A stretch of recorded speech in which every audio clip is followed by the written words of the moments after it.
તો અનેક આશા અને અપેક્ષાઓ વચ્ચે આજે નાણામંત્રી અરુણ જેટલીએ બજેટ રજૂ કરી દીધું છે। તો બજેટ પર જો વાત કરીએ તો એક મહત્વના હાલમાં સમાચાર મળી રહ્યા છે। ઇન્કમ ટેક્સ સ્લેબમાં મહત્વનો ફેરફાર કરવામાં આવ્યો છે।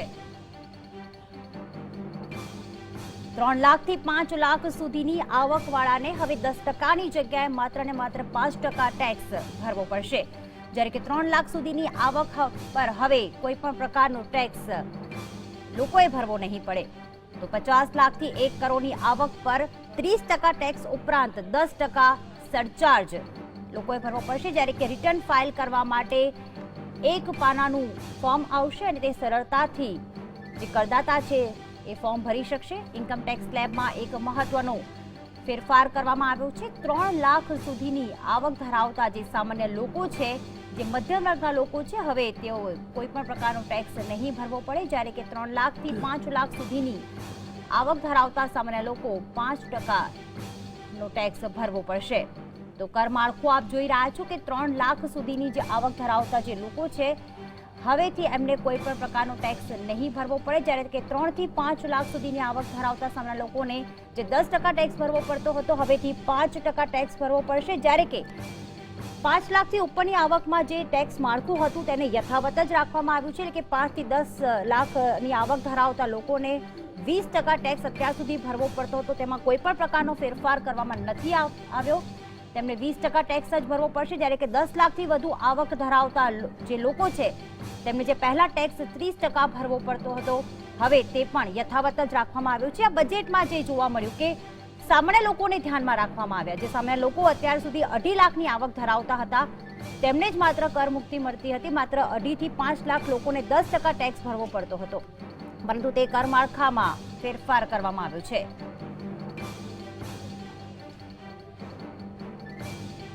સુનિલ,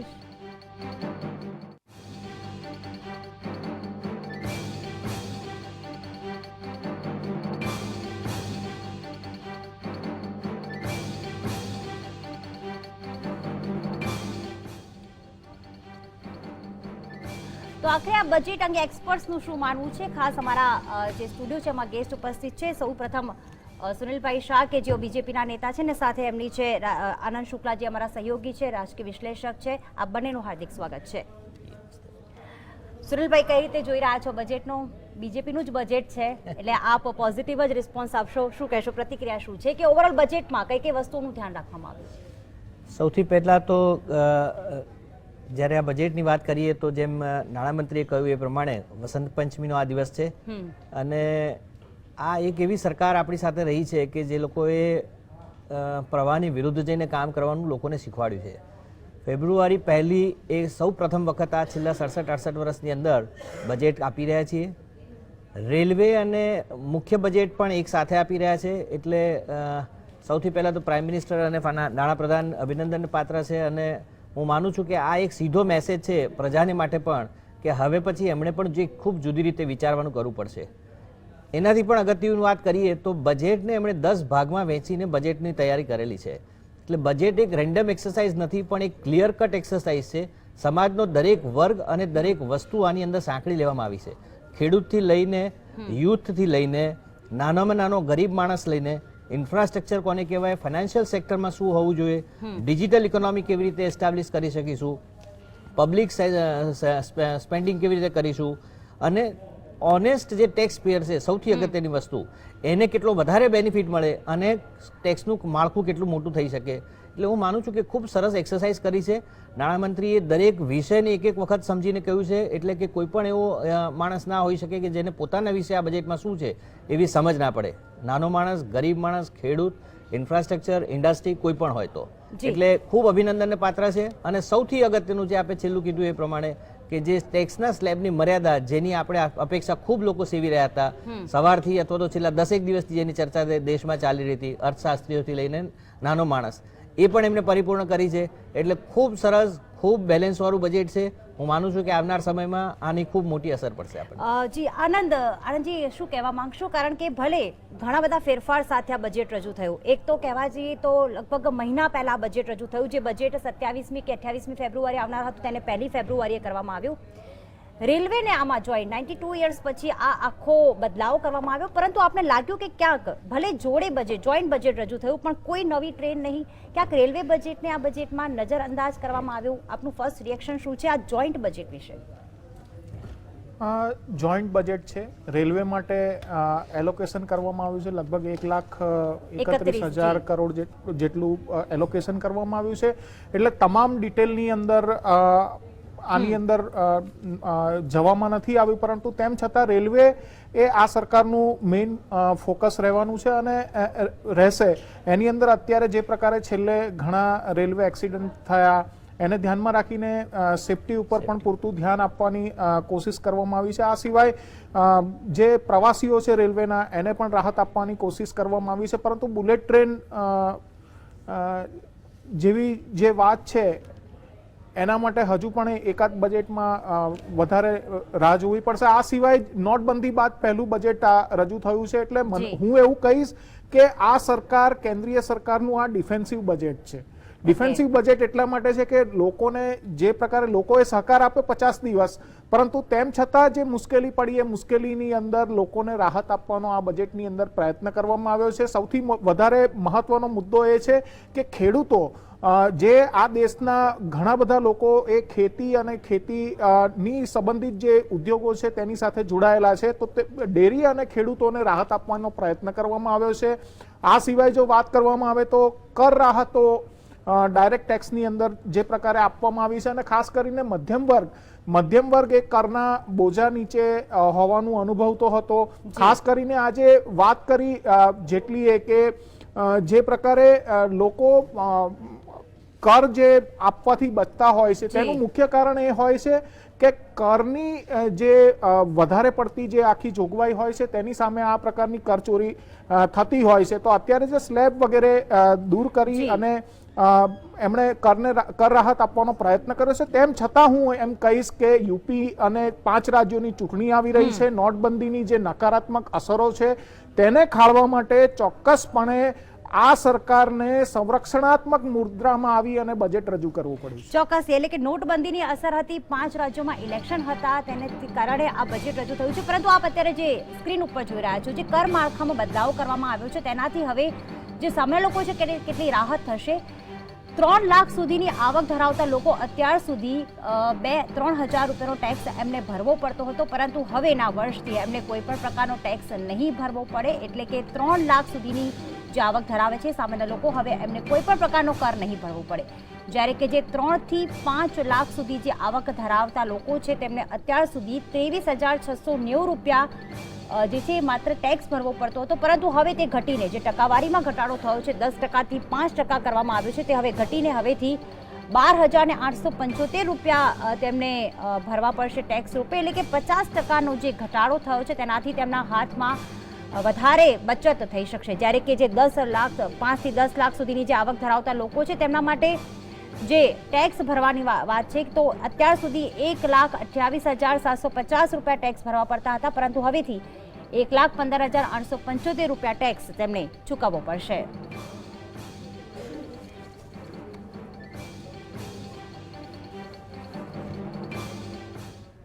તો ખાસ આનંદભાઈ શુક્લા અને સુનિલભાઈ શાહ તો આપણી સાથે જોડાયેલા છે, પરંતુ હવે મેનેજમેન્ટ એક્સપર્ટ નયન પરીખ પણ આપણી સાથે જોડાયા છે. એમની સાથે પણ ચર્ચા કરીશું કે આખરે બજેટને કઈ રીતે જોઈ રહ્યા છો. પણ હાલ સમય થયો છે એક બ્રેક લેવાનો.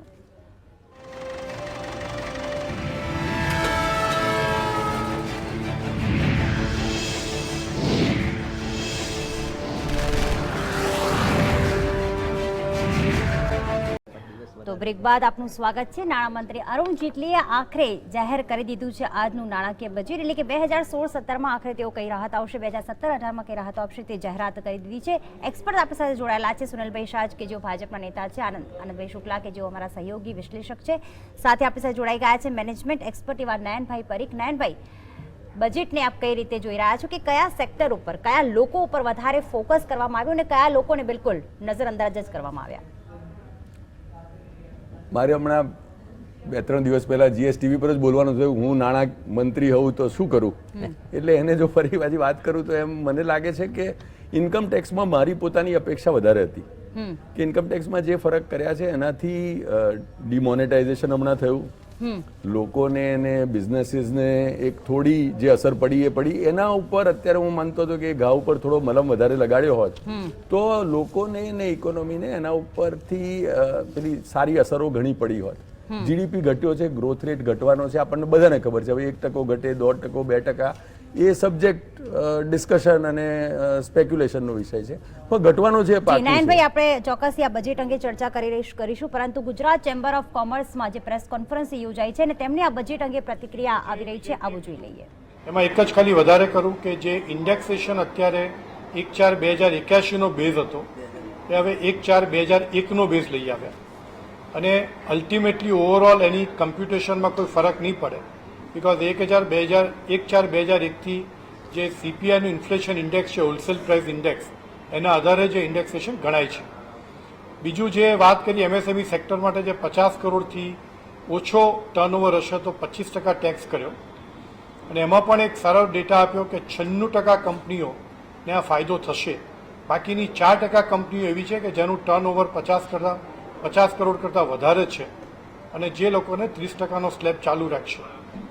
બીજું 2.5 થી 5 લાખમાં જે ટેક્સનો રેટ 10% હતો એ 5% કર્યો, એટલે એટીઆઈસીનો જો બેનિફિટ 2 લાખનો જોઈએ તો 2.5 લાખનું ટેક્સ એક્ઝમ્પશન, 2 લાખનું બીજું ઇન્વેસ્ટમેન્ટ એટલે 4.5 લાખ, એટલે બેઝિકલી 50,000 ઉપર થશે. જે 3 લાખ સુધીની આવક ધરાવતા લોકો હતા તેમણે હવે કોઈ પણ પ્રકારનો ટેક્સ નહીં ભરવો પડે.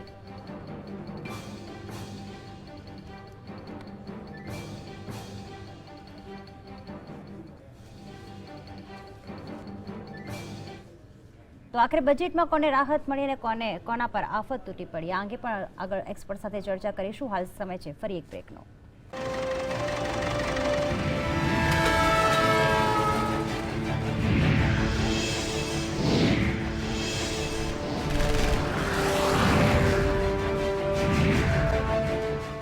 ચર્ચા કરવા માટે સુનિલભાઈ, કોંગ્રેસ ઉપાધ્યક્ષ રાહુલ ગાંધીએ બજેટ બાદ જે પ્રતિક્રિયા આપી કે ખરેખર બેરોજગારીનો દર એટલો બધો વધી ગયો છે અને બેરોજગાર યુવાનો હવે શિક્ષિત બેરોજગારીનો દર વધી રહ્યો છે, ત્યારે રોજગારી માટે કોઈ પણ પ્રકારની જાહેરાત નહીં. મનરેગામાં ભલે ફંડ વધારવામાં આવ્યું પણ એ જે યોજના છે એ તો પહેલાની સરકારની છે, તો શું કહેશો એના પ્રતિક્રિયા શું છે આપની? હું માનું છું કે કોઈ સ્કીમ કોઈ સરકારની હોતી નથી, ખાલી રાષ્ટ્રની હોય છે. એટલે કદાચ એમણે શરૂ કરીને આપણે કેમ ચલાવીએ છીએ પહેલા ભાજપ વિરોધ કરતું હતું આનો. હા, બિલકુલ હોઈ શકે, કારણ કે એ પણ આપણે નાણામંત્રી એનો પણ ઉલ્લેખ કર્યો છે કે જ્યારે 40,000 કરોડનું અલોકેશન હતું ત્યારે માંડ 28,000 કે 29,000 કરોડ વપરાતા હતા. ગયા વર્ષે 40,000ની સામે 47,000 કરોડનો વપરાશ થયો છે અને એના જ અનુસંધાનમાં આ વખતે 48,000 રૂપિયા 48,000 કરોડ રૂપીસનું એલોકેશન થયું છે. એટલે સ્કીમ હોવી, ના વપરાવી, એનો ગેરઉપયોગ થવો, એના કરતાં વિશેષ સ્કીમ હોવી, એનો ઉપયોગ થવો અને એ એલોકેશનથી વધારે થવો, એ which is very critical.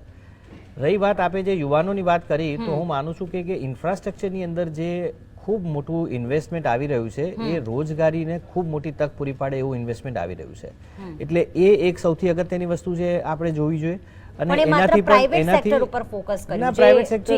Private sector આગામી સમયમાં રેલવેમાં કોઈ ભરતી આવશે કે આગામી સમયમાં સરકારી નોકરીમાં ભરતી કરતા બી અગત્યનું આપ સમજો કે 2 લાખ કરોડ રૂપિયા જ્યારે વાપરવાના હોય રેલવેની અંદર, તો એ બાય ડિફોલ્ટ એની અંદર અનેક પ્રકારના લોકોની સેવાઓ આવી શકે. એમાં જેમ ભાઈએ કીધું એ પ્રમાણે હાર્ડવેર હોય કે સોફ્ટવેર હોય કે બીજા કોઈ પણ પ્રકારના લોકો હોય, અનેક પ્રકારના લોકો એમાં જોડાઈ શકે.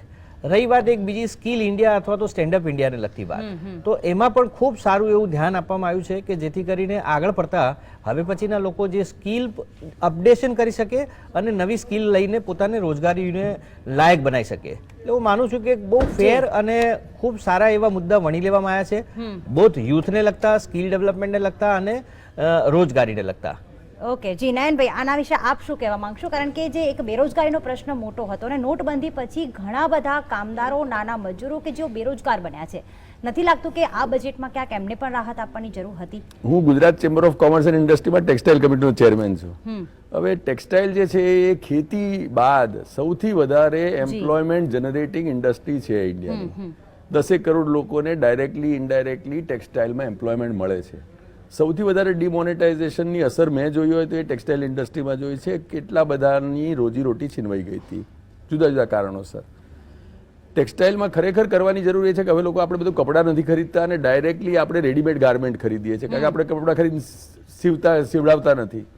રેડીમેડ ગાર્મેન્ટમાં બાંગ્લાદેશ, શ્રીલંકા વગેરે આપણા આજુબાજુના નાના નાના દેશો આપણી જોડે કોમ્પીટ કરીને આખા વર્લ્ડમાં કપડું વેચી આવે છે. આપણે ખરેખર જરૂર એવી છે, જેમ પેલું એક SEZની યોજના થઈ હતી, પછી ધીરે ધીરે એ થોડી ચૂ થઈ ગઈ યોજના, એમાં ઇન્કમ ટેક્સના બેનિફિટ વગેરે જતા રહ્યા, MAT આવ્યો. પણ આપણે ખરેખર જરૂર છે રેડીમેડ ગાર્મેન્ટના સ્પેશિયલ એપરલ ઝોન બનાવવાની, SEZ બનાવવાની. સ્પેશિયલ એપરલ ઝોન એવા હોય કે જેમાં કોઈ પણ ઇન્સ્પેક્ટર રાજ ના આવે, જેમાં તમારે 1 કરોડ ટી-શર્ટનું તમને ઓર્ડર મળે તો તમે માણસોને એમ્પ્લોય કરી શકો, કાલે કાઢી શકો, એમાં ઇન્કમ ટેક્સ ના લાગે. આ બધા સ્ટેપ્સ ખરેખર ઇમેજિનેટિવ અને એમ્પ્લોયમેન્ટ જનરેટિંગ સ્ટેપ્સ હોઈ શકત, પણ એ લેવાયા નથી. એટલે એ જો કર્યું હોત તો આપણને લોકોને એમ્પ્લોયમેન્ટ ખાતે બહુ જ વધારે કામ સેલરીડ કરવાનું. પર્સનને થોડી ઘણી આંશિક રાહત આપી છે, તો જો બેરોજગાર વ્યક્તિઓને પણ જો સેલરી એટલે કે જે રોજગારી આપી હોત તો કદાચ વધારે રાહત થઈ શકત. આગળ પણ આ ચર્ચા ચાલુ રહેશે. હાલ સમય છે ફરી એક બ્રેકનો.